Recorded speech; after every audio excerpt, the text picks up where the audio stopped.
La mayoría de higueras hunde sus raíces bajo la tierra, pero hay una especie de higuera llamada higuera religiosa o ficus religiosa que su raíz va desde la altura, va bajando hacia la tierra y va cubriendo el árbol que la cobija, y hasta el punto que llega a estrangularla.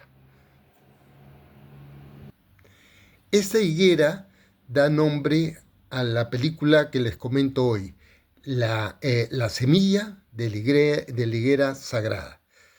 Esta película utiliza el simbolismo de la higuera sagrada para mostrar cómo la sociedad iraní puede ser cubierta y estrangulada por la teocracia religiosa chiita.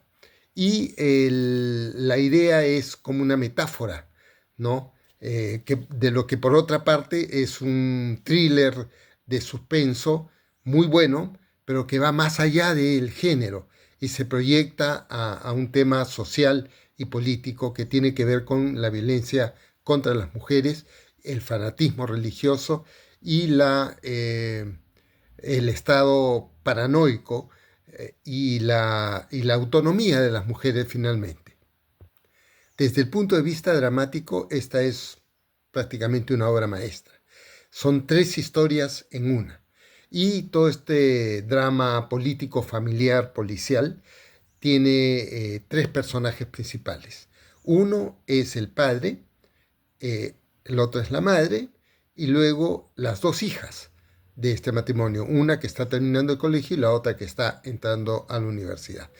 El padre es un funcionario que está próximo a ser nombrado juez en los tribunales revolucionarios, pero este personaje llamado Imán está conflictuado internamente porque lo obligan a firmar sentencias de muerte sin ningún proceso. No hablemos del debido proceso, sino sin ningún proceso, ¿no? Muy presionado, y el jefe desconfía de él porque es finalmente alguien que en su profesión jurídica ha demostrado durante más de 20 años cierta independencia de criterio, ¿de acuerdo? Sin embargo, es muy presionado. Y digamos, personaje se mantiene conflictuado, primero en este plano profesional, pero luego en el plano familiar también, ¿de acuerdo? A lo largo de toda la película.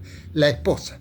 La esposa digamos, lo apoya totalmente, vive para él, pero más aún lo empuja a que mantenga y a que tenga que hacer su trabajo y asumir todas las responsabilidades y consecuencias. ¿Por qué? Por un asunto de ascenso social. Ella quiere que la familia esté mejor, etcétera, y para eso él tiene que ser juez y tener un buen sueldo, etcétera, etcétera, etcétera. Una nueva casa, qué sé yo, ¿no? Entonces, y al mismo tiempo que lo defiende al Estado teocrático y defiende, digamos, las creencias religiosas dominantes, ¿no? ¿Frente a quién? Frente a las hijas, porque esta película transcurre en un contexto de violencia política en Irán, que ocurrió hace algunos años, en la cual todo se originó por la muerte de una chica que se negaba a llevar el yihad, que es digamos, pañuelo que se colocan las mujeres obligatoriamente en la cabeza por razones políticas, y fue aparentemente muerta en una comisaría.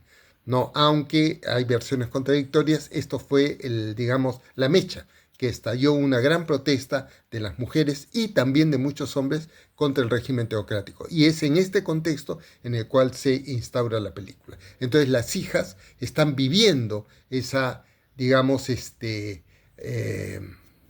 fermento, digamos, de protesta social contra el régimen, ¿no? Entonces la madre las cuestiona. No obstante, pese a eso, una amiga de las hijas resulta herida y tiene que ser, o la madre acepta cuidarla a escondidas una noche en el departamento.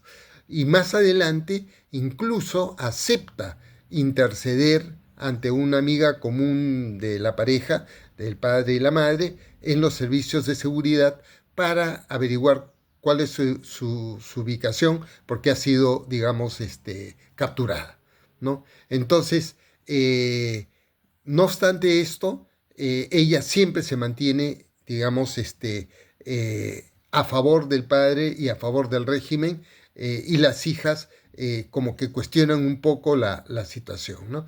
Entonces, todo esto es el planteamiento inicial de la película. Pero luego hay una segunda parte, un segundo acto, si quieren llamarlo así, en el cual el padre trae una pistola para protegerse que se le entrega al Estado y la pistola desaparece en la casa.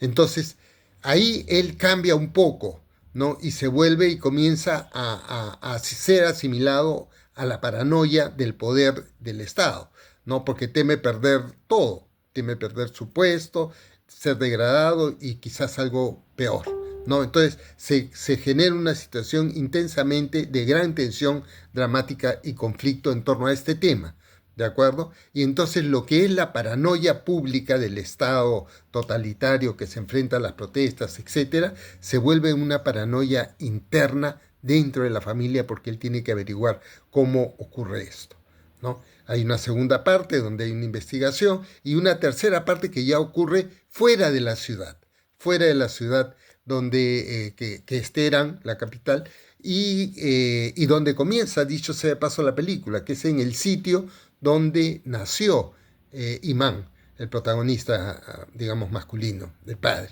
¿no? Y él la lleva a toda la familia allá para tener como una reunión donde nuevamente él se muestra no como alguien tan rígido inicialmente, ¿no? Se muestra más emocional, más abierto, pero al final todo, digamos, tiene un desenlace trágico, terrible, intenso, con mucho suspenso, ¿de acuerdo? Como toda la parte previa ha, digamos, ido acumulando tensiones que ahí estallarán, ¿de acuerdo? Y ahora bien, esta idea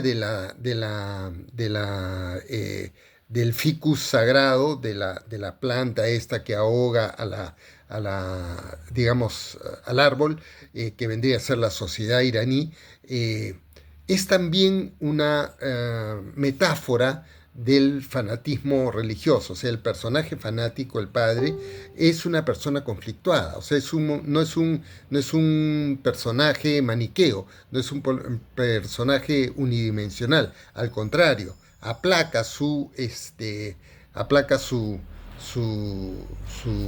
dolor y su frustración ante la incomprensión de la familia, ¿no? Entonces, ese es un aspecto relevante en la película.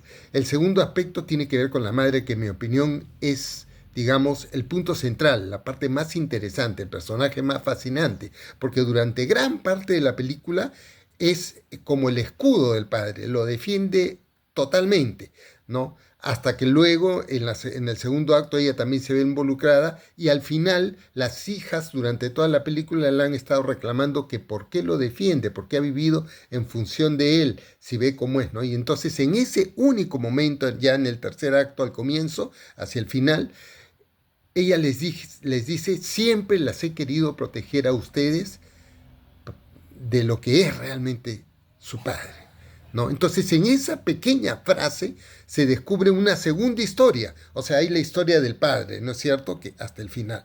Pero hay una segunda historia que nunca hemos visto del todo, que solo aparece ahí y que es ella la gran defensora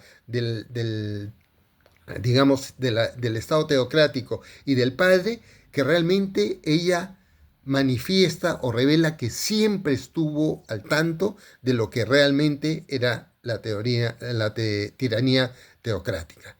¿De acuerdo? Este me parece que es el personaje más fascinante. Y eso explica en parte por qué en la primera parte de la película ella se muestra, digamos, solidaria con, no solo con la amiga de las hijas.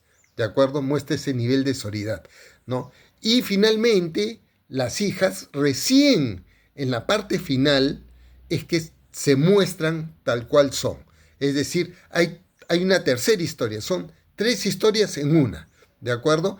Y lo fantástico de esta idea del fanatismo religioso y el simbolismo metafórico, digamos, de la higuera sagrada, del ficus religiosa, eh, muestra cómo hay como un sentido común que ha dominado en gran parte de la película dentro de la familia, ¿no? Que es el respeto al padre, el patriarcalismo en su forma más pura, y cómo todo ese respeto que muestran las mujeres, al final ellas mismas se revelan, pero se revelan desde un punto de vista del descubrimiento, se descubren, develan lo que siempre han sentido, lo que siempre han visto y lo que es contra todo lo que se ha mostrado anteriormente, en las cuales ellas, digamos, han aceptado sin tutías digamos, el dominio paterno, ¿no?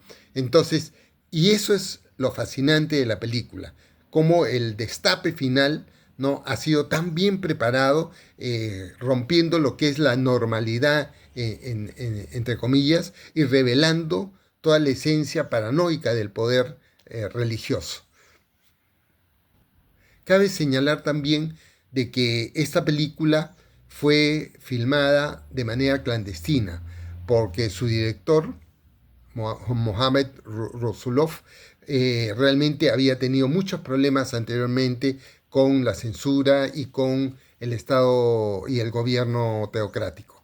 Entonces, él grabó todo esto de manera clandestina mientras había simultáneamente procesos judiciales en su contra que finalmente le significaron por segunda vez una segunda condena más larga, prisión, azotes y todas esas cosas bárbaras que digamos, se aplican por parte de la justicia revolucionaria, ¿no? Entonces, él debió huir después de que la película estaba hecha, y cruzar la frontera a Irán a pie, y luego dirigirse a Alemania, y la película luego fue sacada también clandestinamente de Irán y por eso aparece como una película alemana, pero es totalmente iraní, ¿no? Es importante destacar también aquí que este cuadro que pintan del fanatismo religioso no es un asunto de una película, digamos, exótica en un país remoto, no, es justamente una pintura realista,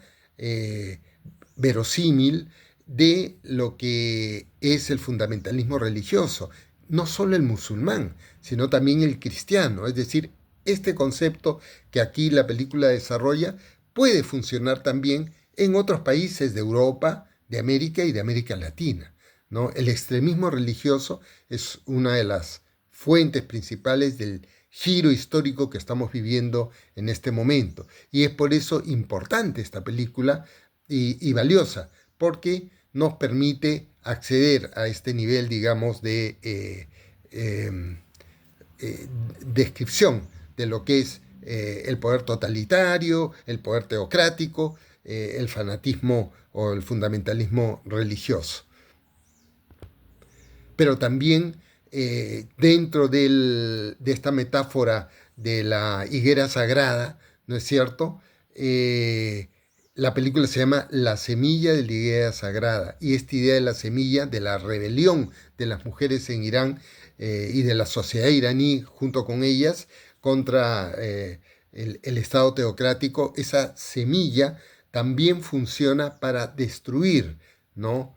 La higuera sagrada, destruir esta planta maligna que cubre a la sociedad. Mi nombre es Juan José Beteta. Hasta la próxima película.